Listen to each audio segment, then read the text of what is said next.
Mesdames, Messieurs, bonsoir. Bienvenue pour cette deuxième rencontre Book Club le matin. C'est un programme que nous organisons en marge du salon de l'édition et du livre. C'est la troisième année consécutive que le Book Club le matin vient ici au sein du Sofitel pour animer ces rencontres culturelles. Et comme chaque année, on a le plaisir d'accueillir une palette d'auteurs et d'autrices marocaines pour la présentation de leur dernière parution. Je tiens juste à préciser que le Book Club il a été la semaine dernière à Paris pour accompagner la délégation marocaine. Hein. Vous le savez très bien que le Maroc était à l'honneur et il était l'invité d'honneur du Festival du Livre à Paris. On a eu le plaisir aussi de présenter un certain nombre d'auteurs et d'autrices marocaines et on continue notre parcours aujourd'hui avec une deuxième rencontre avec notre invité, c'est Youssef Alami, qui vient nous présenter son dernier livre qui s'intitule La vie lui va si bien. Donc la rencontre sera modérée par notre ami Saïd Ilah Krim, que je remercie aussi d'avoir accepté notre invitation. Et sans trop tarder, je vais céder tout de suite la parole à notre invité, Saïd Ilah, pour lancer cette magnifique rencontre et très bonne continuation. Merci, merci Saïd Ali pour cette présentation. Merci aussi pour l'invitation. Je remercie aussi mon ami et collègue Si Youssef Alami d'être présent. Donc sans trop tarder, je ferai la bévue quand même de te présenter quand même. Tu me pardonneras. Je te représenterai. Donc tu es né à Larache, au Maroc. Tu es romancier, tu es artiste visuel, tu es polyforme. Tu es aussi enseignant-chercheur, tu as étudié la communication à New York, à la New York University, tu as obtenu normalement une bourse Fulbright et tu as donc suivi un parcours qui t'a mené à être enseignant-chercheur à l'université Ibn Tufayl de Kenitra, à la faculté des langues, des lettres et des arts. Alors, tu enseignes la stylistique, les médias, entre autres. Et tu es surtout, depuis 1998, l'auteur de plusieurs romans. Le premier, un Marocain à New York, qui a obtenu l'année suivante le prix du British Council. Et primé donc, à plusieurs reprises. Je citerai aussi le prix Orange du livre en Afrique que tu as obtenu en 2020 pour C'est beau la guerre. Alors, les œuvres, une dizaine, certains, j'en citerai que certains. Les clandestins en 2000, Paris Montbled 2002, Miniature 2004, Tqarqibnab en 2005 qui a été porté au théâtre, Oussama mon amour 2011, Amour nomade 2013 qui va faire l'objet d'un roman urbain en ville, d'un roman qui se déplace, que tu as présenté à Cologne, à Amsterdam, à Marrakech. C'est beau la guerre, Drôle de printemps, J'ai fait un dream, Big le grand, bref. Et puis, j'ai gardé le diptyque, même pas mort, en 2018, qui est consacré au papa, donc, Allah yarhamou, et La vie lui va si bien, qui est consacré à la maman, et puis tes œuvres sont traduites dans plusieurs langues, l'arabe, l'espagnol, l'anglais, l'allemand, le néerlandais. Il est traduit en anglais. Hein. Tu es professeur d'anglais, c'est traduit quand même en anglais. Alors, petite lecture du roman, sans vouloir vraiment être ce qui m'a vraiment, avant de te poser des questions, c'est que ce livre, il est consacré à la maman d'une façon très différente. C'est qu'on attend avec toi. L'histoire de la maman ne commence qu'à au 24e chapitre. Donc toi, tu attends que ta maman se livre à toi pour te donner ces histoires. Tu le dis justement, maman se lève pour me servir à manger, mais elle ignore que c'est d'histoire que j'ai faim. Et c'est vraiment une première partie où tu prends ton temps pour observer ta mère dans son quotidien minutieusement. Tu choisis de rendre hommage quand même à ce qu'elle est, avant bien sûr de prendre ton courage à deux mains, à ce qu'elle prenne aussi son courage à deux mains et qu'elle commence à raconter son récit. C'est vraiment un récit du courage d'une mère qui se livre à son fils et qui se livre à nous. Je n'imagine pas à quel point ça peut être déstabilisant, mais c'est quand même un courage. C'est un roman de la pudeur. Je suis frappé par la pudeur avec laquelle non seulement tu parles de la figure maternelle, mais aussi comment est-ce que tu mentionnes aussi les détails de leur intimité, de la famille. Et puis, c'est un amour de l'amour, c'est un roman de l'amour filial, et je t'en remercie. J'ai eu une question avant. Pourquoi tu commences toujours la plupart de tes récits en te basant sur des images?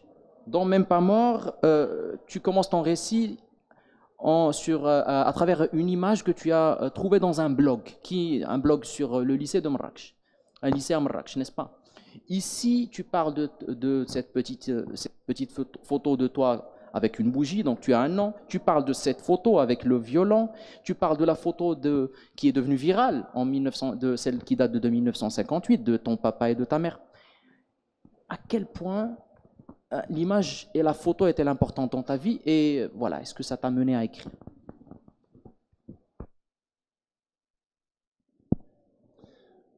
Oui, merci Abdelila.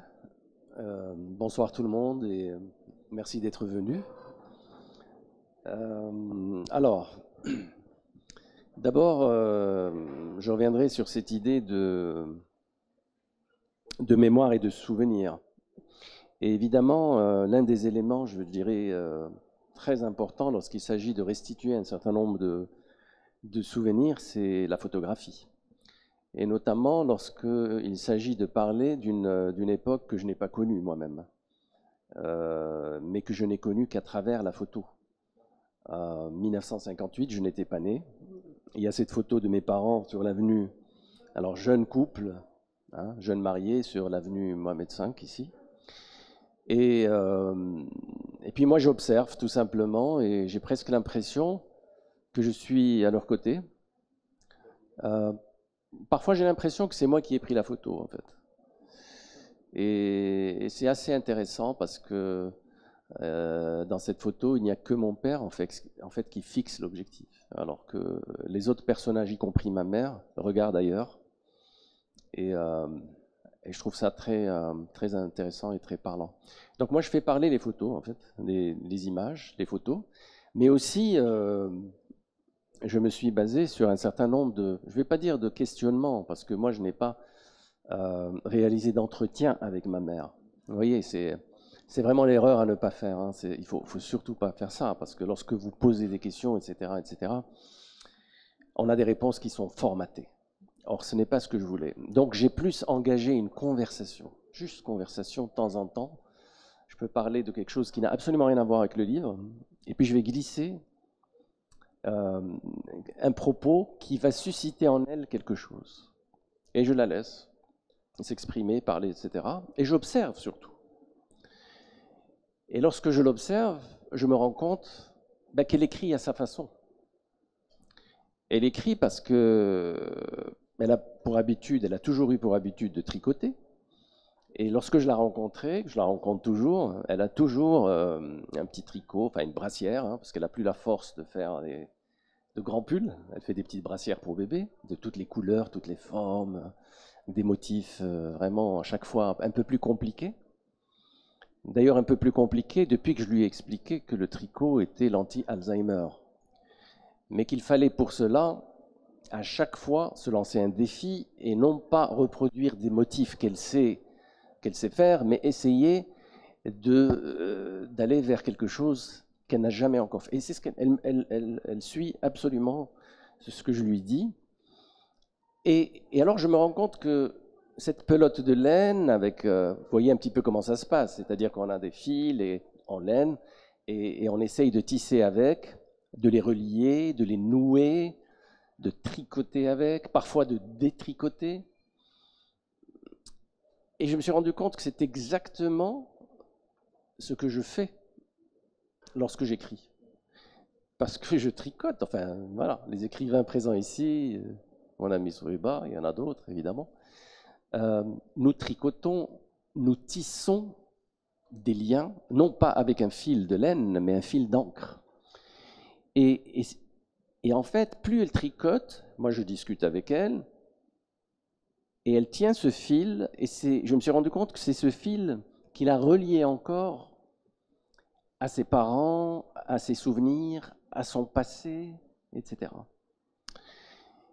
Et puis je me suis rendu compte aussi que c'était finalement une métaphore de ce qu'est la condition humaine, notre condition à nous tous, la condition de mortel.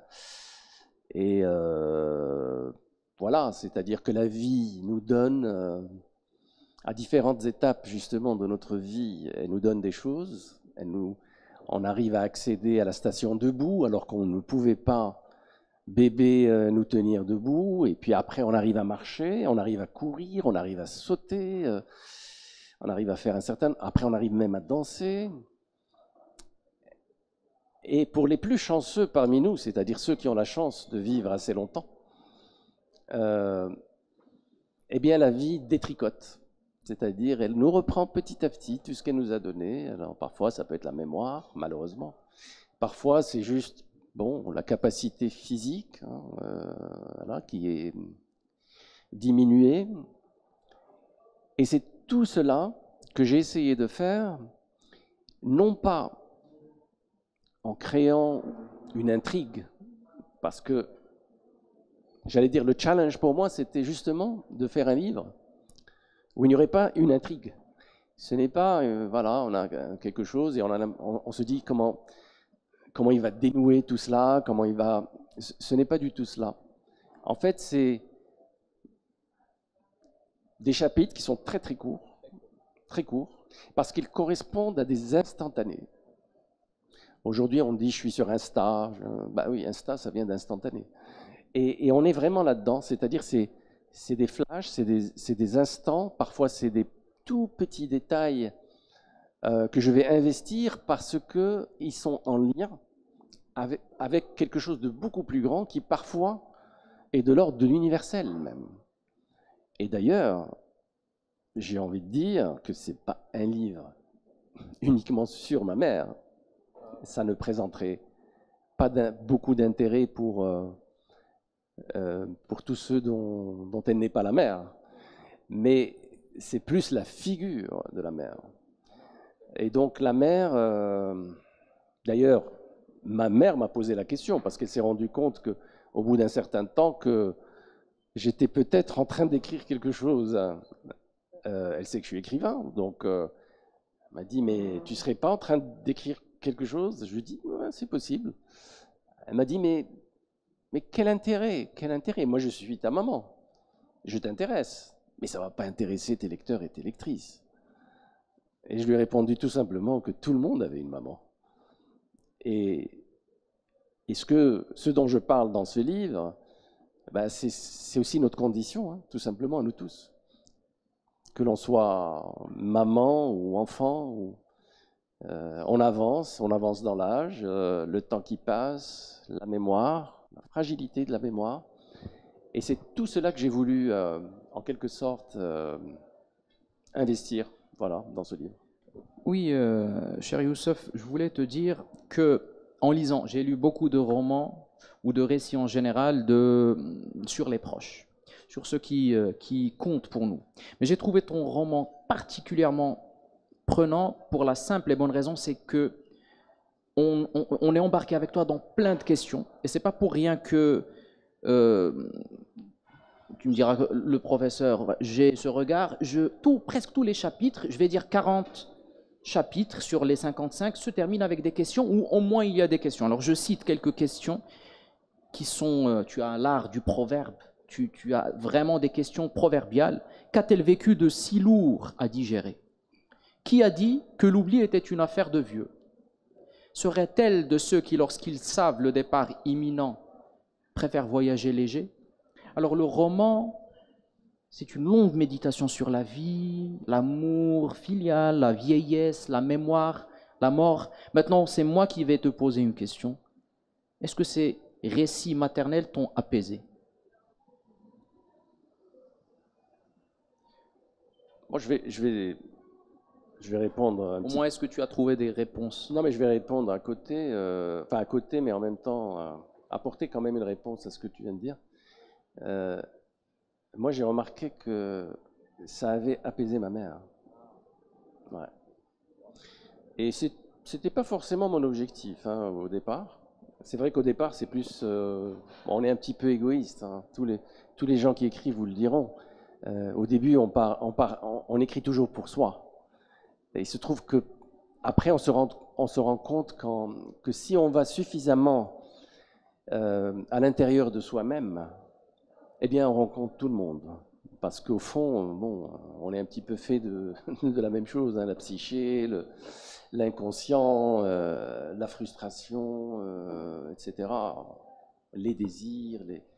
Donc, au départ, c'était un peu un travail, c'était pour moi, parce que tu l'as précisé, hein, en 2018, j'ai écrit un livre, Même pas mort, dans lequel, bon, il y a, voilà, je reviens sur la personne de mon père, mais pas uniquement, il y a d'autres événements. Ce qui m'intéresse moi toujours, c'est comment l'histoire personnelle rencontre l'histoire plus globale. Elle peut être l'histoire nationale, ça peut être internationale. Je parle du 11 septembre. Je raconte à mon père, décédé avant le 11 septembre, je lui raconte à ma façon le 11 septembre. Donc c'est toujours ce lien qui me paraît essentiel, toujours la proximité, vraiment, c'est-à-dire la proximité du quotidien, le vécu, le quotidien, avec la distance un peu du mythe. Et si je devais résumer la chose, je dirais qu'en fait, je joue avec deux fils, l'un qui est justement lié au quotidien et l'autre au mythe. Au quotidien, parce que c'est la seule façon de susciter l'empathie. On ne peut s'identifier qu'à des choses qui nous sont familières. Et donc, il faut cette proximité. Mais ça n'est pas suffisant quand on écrit, parce que sinon, on va tomber dans la platitude. Ça va être un reportage, ça va être quelque chose qui est de l'ordre du documentaire, mais il n'y a pas cet élément de création.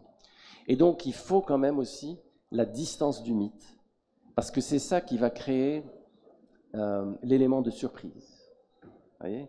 Donc c'est toujours un petit peu, voilà, ça peut être un tout petit détail, quelque chose qu'on connaît, et puis après on se rend compte qu'à partir de cet élément-là, eh bien, effectivement, on arrive à quelque chose, on arrive à sublimer et se rendre compte que ce petit élément peut nous renvoyer à quelque chose de beaucoup plus grand et parfois plus universel aussi.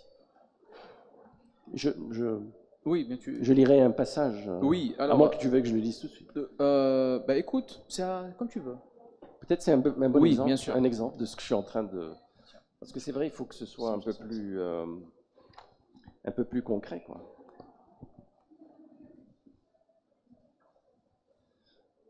Donc je vais voilà, sauter quelques lignes quand même. Je dis seulement, je ne prends jamais mon café dans une tasse en porcelaine, aussi belle et distinguée soit-elle. Je ne saurais en apprécier l'arôme sans que mon regard passe au travers du verre pour en boire la couleur. Un café bien allongé, et j'insiste auprès du serveur pour qu'il soit très chaud. Je veux que mes doigts avant mes lèvres en ressentent la brûlure. Et sans sucre, le café, pour gratifier mon palais de toute cette amertume. Aujourd'hui, on m'en sert un, mais je n'y touche pas. Pas tout de suite, du moins. Il y a sur le rebord de mon verre de café encore fumant une goutte d'eau. Une simple goutte d'eau minuscule et encore plus petite qu'une larme. À travers le verre, elle brille comme un diamant et je ne sais si c'est une larme de joie ou d'effroi. Elle glisse à peine, puis se reprend, s'arrête. Elle se fait désirer ou peut-être n'ose-t-elle pas sauter. Elle sait qu'elle pourrait se perdre dans la nuit noire du café, qu'elle pourrait même s'y noyer et hésite à franchir le pas. Je n'arrive pas à détacher mes yeux de cette scène, somme toute insignifiante et pour le moins anodine. Je regarde une simple goutte d'eau échouant dans un verre de café et c'est ma mère que je vois. Impuissant, je la vois glisser aussi lentement que sûrement vers ce noir profond et sans retour que l'on appelle la mort, à défaut de lui avoir trouvé un plus joli nom. Je voudrais que mon verre cesse de pleurer et qu'il ne verse plus aucune larme. L'âme de ma mère ne tient plus que dans une toute petite goutte d'eau. Voilà, c'est un peu l'exemple de...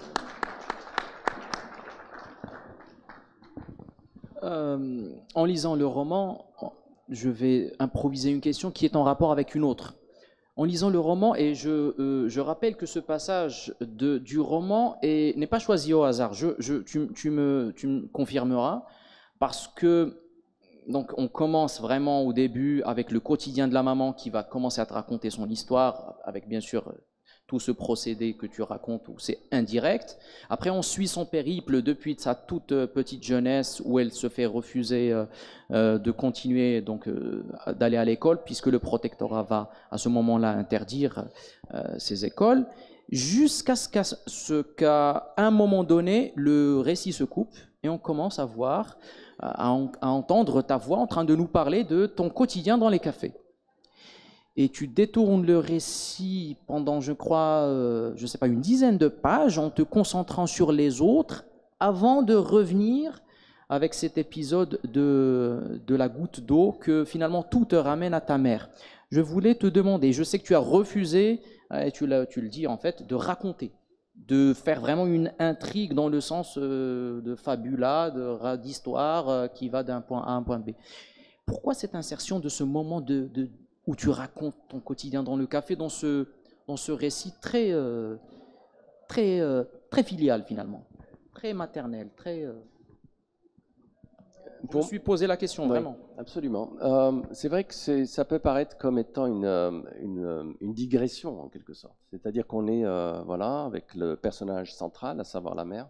À un certain moment, c'est des scènes de café, on se dit, mais quel est le lien? Mais dans ces scènes de café, j'explore plusieurs personnages. Enfin, en fait, j'observe, hein, tout simplement. Et ce qui se passe, c'est, vous savez, c'est comme si vous avez une vue d'ensemble, et hop, on fait un zoom in sur un couple, un personnage. Voilà, donc il y en a plusieurs.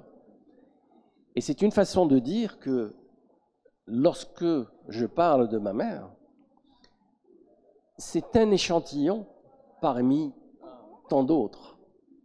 En fait, pour moi, c'est ça l'idée.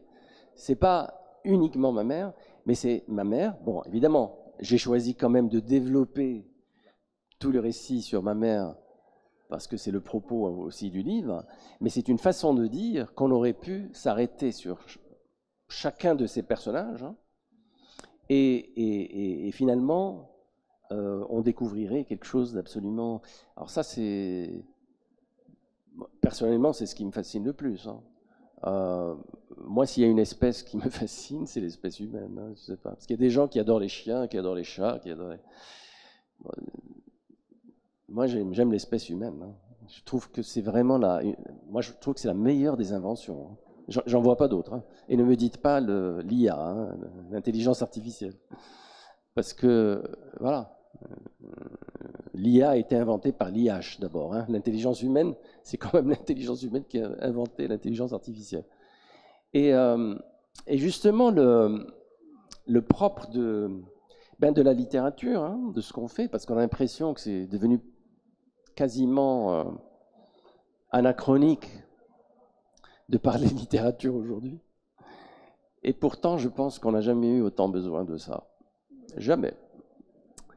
Justement parce qu'on a besoin de cette dimension humaine. Alors, plus il y aura d'intelligence artificielle, plus on ira vers la robotisation, plus on aura besoin de l'intelligence humaine. Et quand je dis l'intelligence humaine, y compris l'intelligence émotionnelle, l'intelligence sociale, et ça c'est extrêmement, extrêmement important. Et il faut absolument que l'on maintienne le lien avec l'humain. Et moi, ce qui m'a toujours motivé, toujours, dans tous mes livres d'ailleurs, tous mes livres, ça a été de restituer la dimension humaine qui très souvent fait défaut. Lorsque j'ai écrit le livre sur le Haraga, les clandestins, c'était ça. J'étais tombé sur un article dans la presse où le journaliste disait qu'on avait retrouvé des corps voilà, de noyés sur une petite plage, etc., etc. Et ce qui m'avait vraiment choqué, c'était la façon dont ce journaliste traitait l'information en termes chiffrés. Il disait on a trouvé tant de corps, si on rajoute ce nombre aux autres depuis le début de l'année, ça fait tant et tant et tant. Et moi je me suis dit quand même, derrière ces chiffres, il y a des êtres humains qui ont laissé d'autres personnes. Hein. Ils ont laissé une maman qui a perdu son fils, ils ont laissé une fiancée qui a perdu... Voilà. Et j'ai voulu donner la parole justement aussi bien à ces victimes qu'aux personnes. Donc souvent c'est ça. Quand j'ai écrit sur Oussama mon amour par exemple, ben, Oussama mon amour aussi c'est la même chose. Bon, on parle de kamikaze. Moi je voulais savoir, j'ai investi le personnage du père, à qui on dit voilà votre fils. Et ça pose des questions intéressantes parce que sommes-nous responsables des actes de nos enfants? Pas forcément, hein. Pas forcément. Très difficile de parler de ton livre sans mentionner bien sûr la touche d'humour qui traverse ce livre. Et moi je me suis arrêté à ce passage.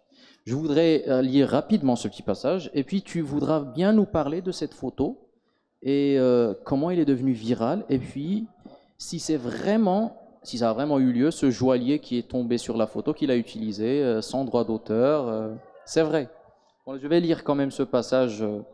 Alors, sur une photo, sur une photo, lorsqu'il est là, le bonheur laisse toujours des traces, c'est-à-dire le père. La photo est reprise dans les réseaux sociaux avec des commentaires vantant ce goût de liberté et regrettant une époque désormais révolue. Certaines voix féministes relèvent l'absence de voile sur les cheveux et la taille de la robe que porte ma mère et qui lui couvre pourtant jusqu'aux genoux. Elle loue cet homme qui, déjà à cette époque, n'hésitait pas à montrer sa femme en public, habillée seulement d'une robe. Il devait sûrement la considérer comme un trésor, un bijou précieux, et savait que l'or ne brille qu'au soleil. Une amie m'envoie un lien avec ce commentaire. « Regarde, ce sont tes parents. » J'ouvre le lien. Pour lancer son nouveau modèle de bracelet, un grand joaillier de la place a utilisé cette même photo sans même en demander l'autorisation, persuadé que ce couple n'était plus de ce monde. Il avait à moitié raison, c'est-à-dire le papa, mais à moitié seulement. Pour preuve, la jeune femme en robe blanche à rayures a toujours des yeux pour voir la publicité que je lui montre sur mon téléphone. Je peine à le croire, mes parents étaient des influenceurs avant l'heure.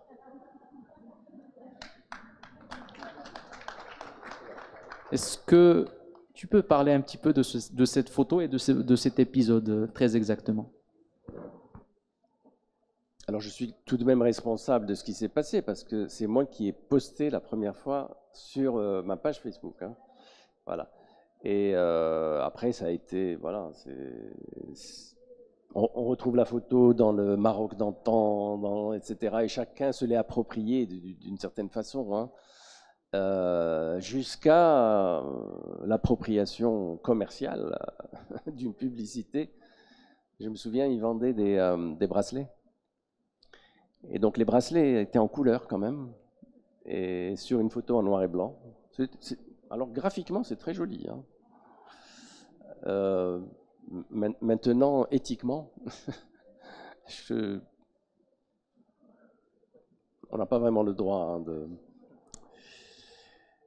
Et voilà, donc il y a cette image, mais il y a aussi, il y en a d'autres, bien sûr, il y en a d'autres, et puis il y a aussi la photo de couverture. C'est pas par hasard hein, que j'ai choisi cette photo, parce qu'en fait, c'est la photo, on n'a pas l'impression, mais ma mère, elle a 16 ans sur cette photo. 16 ans uniquement. Et en fait, à l'époque, évidemment, il n'y avait pas ces outils, hein, ces téléphones, etc.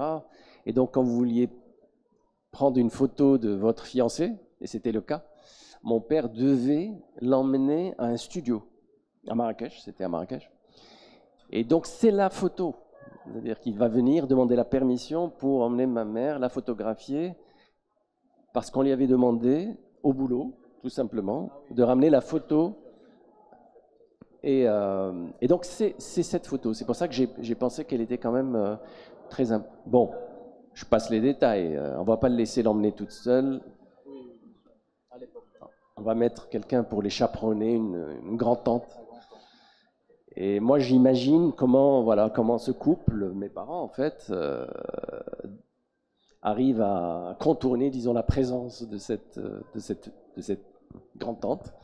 Voilà. Alors, je vais te poser une dernière question avant de te livrer à un public qui te posera certainement d'autres questions, mais je ne voudrais pas manquer de parler dans ce roman. Je sais que peut-être dire que ce roman est sur la mer ne serait pas juste, puisqu'il y a d'autres figures. Tu es présent toi-même dans le roman, le frère, le grand-père, mais le père surtout. Le père est très présent et beaucoup de chapitres lui rendent hommage et j'ai relevé certains passages que je voudrais vraiment citer, surtout un oxymore très frappant. Tu opposes son pistolet caché dans l'armoire en bois, c'est-à-dire le papa était policier, donc c'est pour ça qu'il avait demandé justement la photo. Donc le pistolet qui était caché dans l'armoire en bois, et juste après tu parles du piano en bois, et après tu dis que ta mère s'étonne, elle n'aurait jamais cru qu'un policier puisse être aussi sensible, aussi délicat, aussi artiste. Et tu précises plus tard, la musique n'est pas pour lui une distraction, il écoute beaucoup de musique, il joue beaucoup d'instruments aussi. La musique l'affecte au plus profond de son être, il ne peut l'écouter que dans le recueillement. On apprend aussi que la maison est remplie de livres. Dans la maison des livres, il y en a partout, dans toutes les pièces. On dirait qu'il n'a pas encore terminé ses études, qu'il n'est pas le commissaire responsable de la ville, et que les malfrats devront d'abord attendre qu'il termine son chapitre. Alors, quel a été le rôle de cet homme dans la formation de l'écrivain et aussi de l'homme Youssouf Amil Alami, parce que je sais que la place du papa est très présente dans ce que tu es aujourd'hui en tant qu'enseignant, chercheur, mais aussi en tant qu'artiste. Oui, évidemment, il y a forcément un lien. Bon, moi, j'ai évolué dans un environnement, j'ai grandi dans un environnement, j'ai eu la chance, il faut le dire, dans une maison où j'étais toujours entouré de livres, et des livres dans les deux langues, parce que mon père était parfait bilingue. Vous voyez, cette génération de Marocains bilingues, comme on n'en fait plus malheureusement. Et donc, j'ai eu accès à des livres qui étaient beaucoup trop, parfois difficiles pour moi. J'ai lu Khayr-Din, j'avais 14 ans. Je ne comprenais pas grand-chose, mais je terminais quand même le roman. Bon, je les ai relus depuis. J'ai lu, voilà, donc il y avait aussi bien de la philosophie que de l'histoire, que de la politique, des livres, que des livres sur les sciences religieuses, que l'encyclopédie médicale en je ne sais plus combien de volumes, en fait un petit peu de tout. Et en plus, effectivement, comme tu le rappelles, il y avait ce côté un peu mélomane, très important. Mon père, bon, jouait un peu de luth, il a joué de la mandoline aussi avant.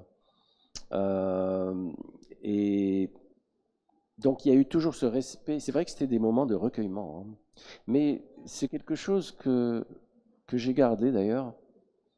Je pense que nous l'avons tous gardé avec mes frères.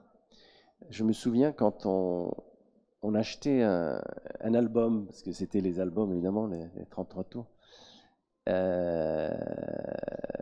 Alors nous, c'était la Tamla Motown, Detroit, Temptations, voilà, Marvin Gaye, Stevie Wonder, etc.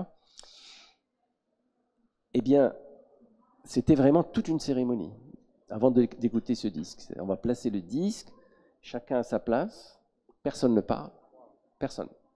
On dirait qu'on va regarder un film en fait. Personne. Et c'est un recueillement du début à la fin. Pas de commentaires. On écoute tout le disque. Voilà. On s'imprègne de tout cela. On s'imprègne, tiens, c'est le terme. Je pense que, parce que je le dis dans ce livre, je crois, plutôt qu'un livre bavard, je veux écrire un livre buvard. Voilà, c'est ça. Donc c'est vraiment cette même idée d'être là et d'absorber, d'être à l'écoute et finalement d'absorber les choses. Et ça m'est resté, tout cela. Moi, je ne peux pas écouter de la musique comme ça, c'est-à-dire mettre une musique que j'aime et faire autre chose. C'est impossible. Impossible. Je ne peux pas lire, je ne peux pas... Non, voilà. Parce que j'ai trop de respect pour la création. la personne qui a créé cette musique.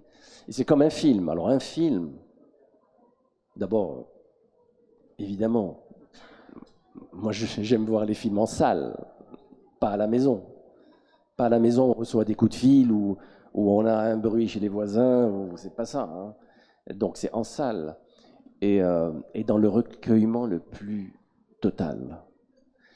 Et donc, souvent je vais au cinéma tout seul. Maintenant vous comprenez pourquoi.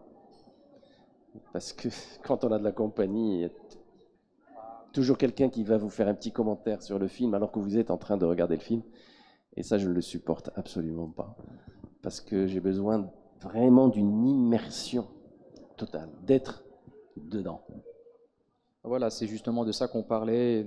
Tu parles beaucoup du cinéma de l'époque, de ce qu'on regardait aussi dans le cinéma, le cinéma Avenida. Voilà, donc le roman est aussi une grande symphonie des arts, de tout ce qui a finalement accompagné le petit Youssouf jusqu'à devenir le grand artiste et le grand écrivain qu'il est aujourd'hui. Donc voilà, si vous avez des questions, chère assistance, pour notre écrivain.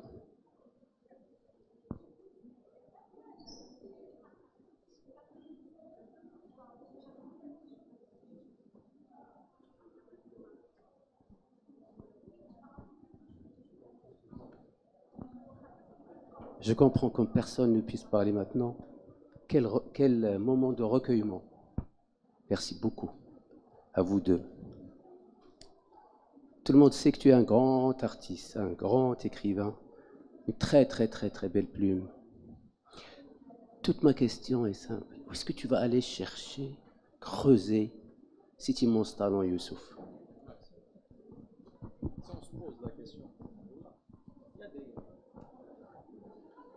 Alors je ne sais pas, hein. Moi je ne revendique pas ni le talent, ni le grand écrivain. Je fais 1m73 seulement.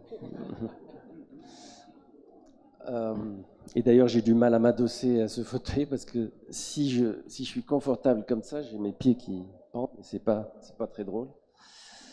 Alors en fait, je dirais tout simplement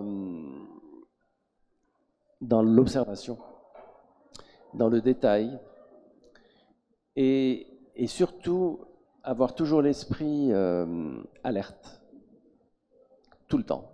Vous voyez, si je devais utiliser une métaphore un petit peu presque électronique, ce serait le on-off. Je suis toujours on, tout le temps. Et donc je capte. Voilà, donc Et après, ça peut être le coq, parce que, voilà, tu l'as pas évoqué, mais c'est quand même l'ouverture du livre. Hein. L'ouverture ne s'ouvre pas sur ma mère, il s'ouvre sur un coq. Et toute l'histoire de ce coq. Et on m'a rappelé, je pense, la dernière rencontre, autour de ce même livre, que dans C'est beau la guerre, il y avait une poule. C'est intéressant parce qu'il y avait une poule comme personnage. Cette fois-ci, il y a un coq. Ah oui, il y en a plusieurs. La poule qui picore, la petite, ah oui, les vieilles horloges là, qui picorent. Il y a cette poule et puis il y a toutes les autres à qui le coq va...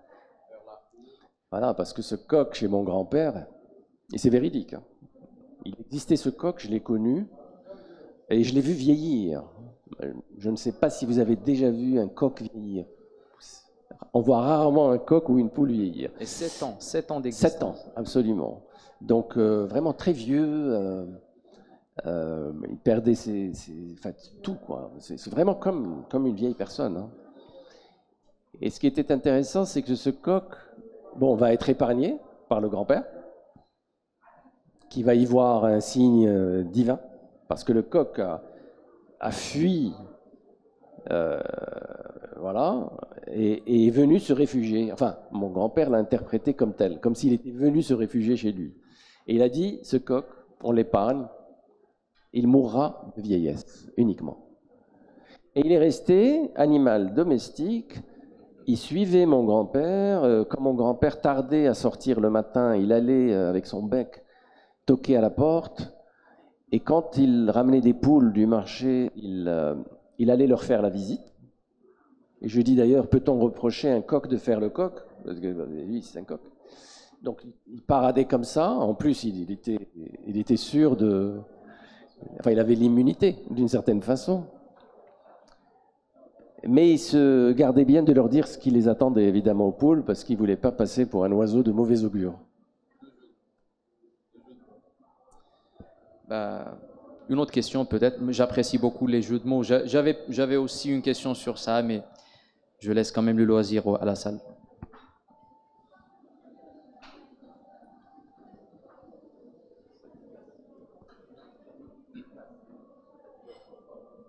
Khadija, tu veux? On aurait peut-être l'occasion, si vous nous le permettez, d'écouter un autre passage, parce que déjà votre petite réflexion sur le fil, c'était vraiment très romanesque. Et la lecture du passage, ça nous a donné un avant-goût de livre, parce que je pense que la majorité, moi aussi, on n'a pas encore lu le texte. Et j'ai une toute petite question à propos justement du romanesque, parce que ce que vous racontez sur le portrait, sur la photo, ce que vous racontez sur le coq, qui est véridique selon vous, donc on est vraiment dans le romanesque, mais dans la vie quotidienne et dans la réalité. Et selon vous, est-ce que la vie réelle, donc le quotidien, est-ce qu'il est parfois encore plus romanesque que l'imaginaire, ou bien il faut passer par le travail de romancier pour rendre justement la vie quotidienne romanesque comme ça? Et merci. Oui, merci pour ta question. Oui, c'est-à-dire que le réel, il est... moi, je disais que j'avais une fascination pour l'espèce humaine, mais j'ai aussi une fascination pour le réel. C'est absolument extraordinaire. Hein.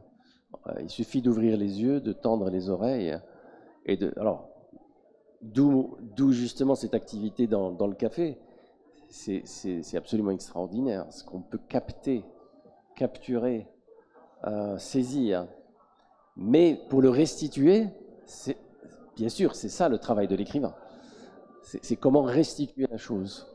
Parce que si c'est juste d'écrire, la description, évidemment, c'est une composante importante dans l'écriture. Mais la description n'est pas suffisante. Hein. Il faut sublimer, d'une certaine façon, par l'écriture. Même l'histoire du coq, vous aurez l'occasion de lire justement ce chapitre. Et même il y en a deux chapitres consacrés, les deux premiers chapitres consacrés au coq. Voilà, il y a aussi ce que je désignais comme étant le mythe, la distance du mythe. C'est-à-dire que c'est à la fois quelque chose, on est vraiment très proche du réel, d'une histoire qui a existé, etc. Mais il y a quand même un côté fantasmé aussi, hein, il ne faut pas le perdre de vue. C'est-à-dire que le réel devient une légende.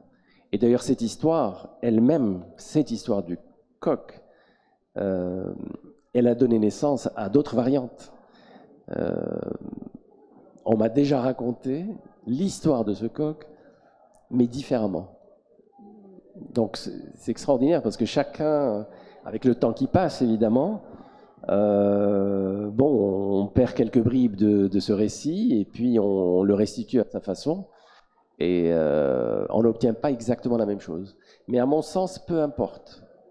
Ce qui est important, c'est ce qu'on garde, c'est l'image que l'on a des choses. Et bien sûr, lorsque je commence avec ce coq, c'est que déjà, ça annonce le titre du roman, à savoir « La vie lui va si bien », parce qu'il devait y passer lui aussi. Hein. Et sa vie a été épargnée, eh bien, il est devenu majestueux, il est devenu assez extraordinaire, comment il paradait, etc. Et la vie lui allait si bien. C'était une façon à moi d'introduire cette notion, justement, que finalement, la vie nous va tous si bien, hein, si bien que ben, on la garderait bien un maximum, quoi. Elle nous va si bien.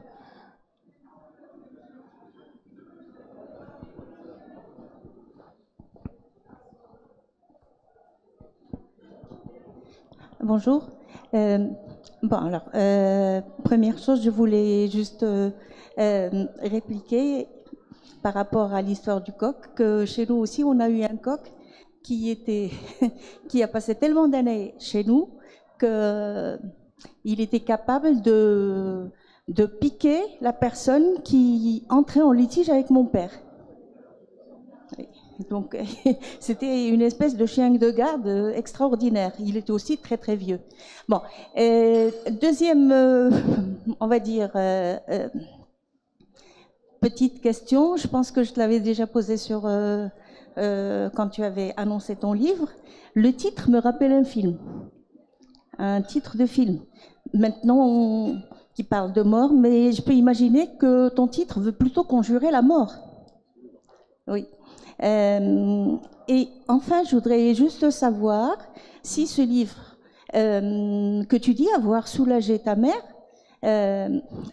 j'aimerais bien savoir de quelle manière il aurait fonctionné comme une espèce d'exutoire ou comme une espèce de, on va dire, de thérapie. Alors, à plusieurs niveaux, hein, parce que il faut savoir que j'ai passé, je ne sais plus combien de temps, dans des discussions que j'avais évoquées, et c'était des discussions quasi quotidiennes. Donc, tous les jours, je déjeunais avec ma mère. Enfin, je déjeune toujours avec ma mère, c'est le cas encore. Mais donc, je déjeune avec ma mère, et donc ça a pris, voilà. Ce qu'il y a, à mon sens, comment j'interprète la chose, pourquoi je pense que ça a apaisé d'une certaine façon, c'est pas le fait que moi j'écrive le livre, c'est pas ça, parce que je l'écrivais chez moi. Elle ne me voyait pas écrire le livre. En revanche, c'est le fait d'avoir libéré en elle un certain nombre de choses, vous savez, et rétabli un lien. Le lien avec ses parents, avec son enfance, et ça c'est très important parce qu'on a besoin parfois de se réconcilier, oui, tout simplement avec, avec des choses, avec son passé, etc. Et puis ça, comment vous dire, en fait, ça lui a permis de les représenter. Ça lui a permis peut-être de les tricoter, Complètement. Oui. Et donc de faire ce va-et-vient entre vécu et souvenir de ce vécu. C'est ça. Oui. Et avant que moi je ne représente tout cela dans un livre, il a fallu qu'elle représente, évidemment, qu'elle représente ses histoires, voilà, etc., ses souvenirs, qu'elle les représente. Et vous savez, représenter, quand on parle de représentation, bien sûr, c'est une présentation à un deuxième niveau, mais c'est aussi ce qu'on oublie, c'est que représenter, c'est rendre présent. C'est ça. Une photographie représente une époque, c'est-à-dire qu'elle rend présent une époque qui ne l'est plus. Et donc imaginez, lorsque je lui donne la possibilité en me racontant de représenter, c'est-à-dire elle a la possibilité de rendre présent les absents. Rendre présent son mari qui lui manque, ses parents, etc. Tout un pan de son histoire, de son enfance. Donc, voilà, c'est revenu. Et ça l'a, forcément, ça l'a apaisé, ça lui a tenu compagnie aussi. Et peut-être, alors là c'est juste une supputation, hein, une hypothèse, peut-être qu'une fois que je lui ai donné un exemplaire du livre, peut-être qu'elle a dû se dire, bon ben, voilà, je suis là, peut-être, hein, et d'une certaine façon, ben, ça l'a immortalisé. C'est-à-dire que tu savais vraiment ce que tu faisais, c'est-à-dire que tu voulais la soulager ou bien c'est venu comme ça? C'est-à-dire que Le projet de livre, c'était pour la soulager? Non. Non, le fait Moi, de discuter avec elle et D'accord. de... Je ne suis pas psychanalyste ni psychologue. Enfin, ça m'intéresse énormément, hein, ces aspects, évidemment. Ces sciences me parlent. Hein. Je le connais un petit peu aussi, mais c'est pas mon propos. Mais oui. Non, moi, je pense que ce que je voulais avant tout, c'est préserver déjà toutes ces choses-là. Parce qu'on oublie que nos parents, souvent, sont de véritables trésors. Et on ne se rend compte que quand on les perd. Et on se dit, mais j'aurais dû quand même archiver tout ça, garder, parfois poser juste des questions, parce qu'ils ont des informations qui sont les seules à détenir. Et une fois qu'ils partent, c'est perdu à jamais. Donc là, je me disais, mais il faut quand même préserver tout cela, d'une certaine façon. Et en même temps, non seulement garder tout cela, mais c'était une façon de lui dire à elle l'importance qu'elle avait. Pas uniquement en tant que ma mère, mais l'importance qu'elle a en tant que femme marocaine, née sous la colonisation, et qui a vécu quand même jusqu'à l'intelligence artificielle. Hein. Donc c'est quand même pas rien. Et c'est une mémoire aussi nationale, d'une certaine façon. Parce que lorsque je parle, je la décris, etc., le cinéma, c'est toute une époque, c'est tout un Maroc qui nous faut archiver. Vous savez, les salles, au début, donc c'est les salles fin des années 50, 60, découvrir la plage. Parce qu'aujourd'hui, ça nous paraît banal. Bon, on va à la plage, on prend un petit peu et tout le monde trouve ça tout très simple, normal, alors que c'est autre chose quand même. Et donc, voilà, je consacre tout un chapitre et puis bon, il ne faut pas oublier non plus que pour des gens qui sont nés, qui ont grandi à Marrakech, la mer, ça a un sens. Hein, c'est pas... Bon, nous, ici à Rabat, on connaît la plage, la mer, mais pour quelqu'un qui est à Marrakech à l'époque, les gens voyageaient très très peu. Hein. Donc c'était vraiment la découverte. Hein. Aller au cinéma, c'est quelque chose d'absolument incroyable. C'est incroyable. Et comment, c'est ce que je décris, c'est-à-dire comment elle se prépare et comment... Mon père, il portait une cravate pour aller au cinéma, hein. Costume, cravate. Hein. On ne va pas au cinéma en t-shirt ou en jogging, hein. Parce que on respecte le metteur en scène, on respecte les acteurs, on respecte toute la production, sachant que, ce qu'on n'a pas dit, c'est que mon père aussi, tout jeune, a été à l'initiative d'une troupe de théâtre amateur à Marrakech, d'ailleurs avec Rachid Shraibi, hein, qui était un petit peu plus jeune que lui, mais j'ai des photos de mon père sur scène avec Rachid aussi. Et il était à la fois comédien et aussi metteur en scène. Metteur en scène de... Donc c'est tout cela qui fait que c'est important. Hein. C'est pas uniquement ma toute petite histoire personnelle. Et moi, ce que j'ai toujours cherché à faire, c'est trouver le lien, faire le lien entre l'histoire personnelle, parfois intime, et l'histoire parfois nationale, parfois même globale, etc., etc. Et ça, c'est extrêmement, je trouve, c'est extrêmement important. Une autre question? Alors, moi, je voudrais te poser une question, peut-être avant Khadija. Je sais que le livre, il est encore neuf. Voilà, on est encore je crois, à la deuxième rencontre. Oui, à la deuxième rencontre. Donc, mais je sais que tu as déjà du feedback par rapport à tes lecteurs. Est-ce que ce feedback arrive à la maman? Est-ce que tu lui dis comment ces lecteurs la voient, la ressentent? Comment est-ce que comment est-ce qu'elle est devenue la mère de toutes les mères, comme tu le dis si bien dans le livre? Oui, bien sûr, je lui fais part de temps en temps, voilà, de ce que je reçois. Mais je reçois des réactions diverses, hein, et variées. je dirais que le dénominateur commun, c'est quand même que les gens s'identifient, forcément. Mais quand je dis s'identifient, c'est-à-dire qu'ils s'approprient le récit et ils y voient leur propre mère, hein, leurs propres parents, en fait. J'ai quelqu'un qui m'a appelé en me disant « je suis à la page 50 et je suis en larmes ». Bon, c'est une personne qui a perdu sa maman cet été. Elle me le dit, hein, elle m'informe qu'elle a perdu sa maman cet été. Elle me dit vraiment, j'ai l'impression que... Et sa maman est de la même génération que la mienne. Donc forcément, elle se retrouve énormément. Et elle me dit, mais c'est extraordinaire, j'ai l'impression que tu cries sur ma mère. Donc il y a forcément ce type de... Parfois, alors j'ai eu aussi des retours un peu plus...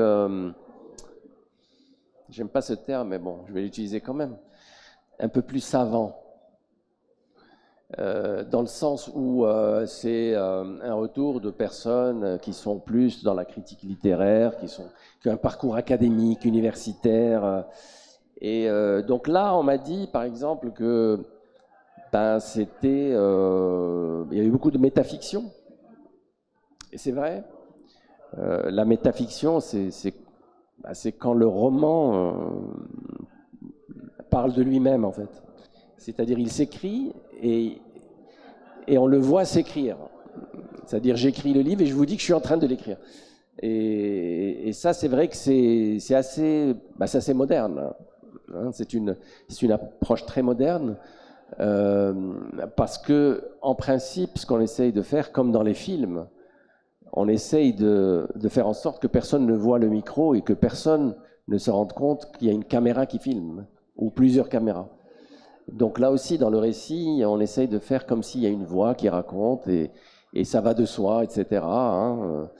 Et bien sûr, tous les écrivains de la modernité ont bousculé ces choses-là, et moi j'adhère complètement à ça. C'est-à-dire que moi, je ne dis pas que c'est une voix qui...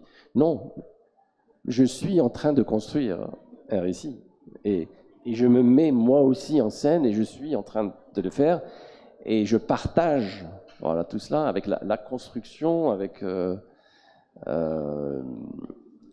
justement pour qu'on puisse être dedans.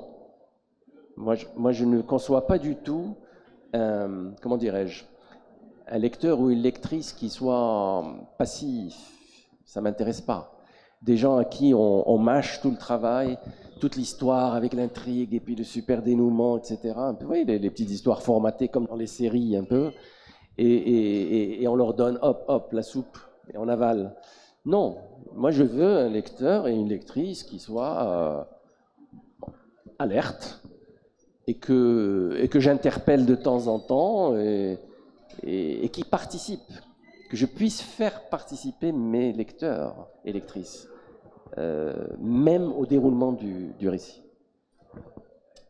Bah écoute, cher Youssouf, je suis très content d'avoir présenté ce livre, de l'avoir lu déjà. Merci pour le livre. Comme je t'ai dit, moi je tiens toujours à remercier les écrivains d'avoir écrit leur livre. Merci pour le livre. Merci au public d'avoir assisté, d'avoir poser ces questions et je vous invite déjà à une séance de dédicace et puis à prolonger. Donc si vous avez des questions, allez prolonger de vive voix avec l'écrivain et très bonne soirée.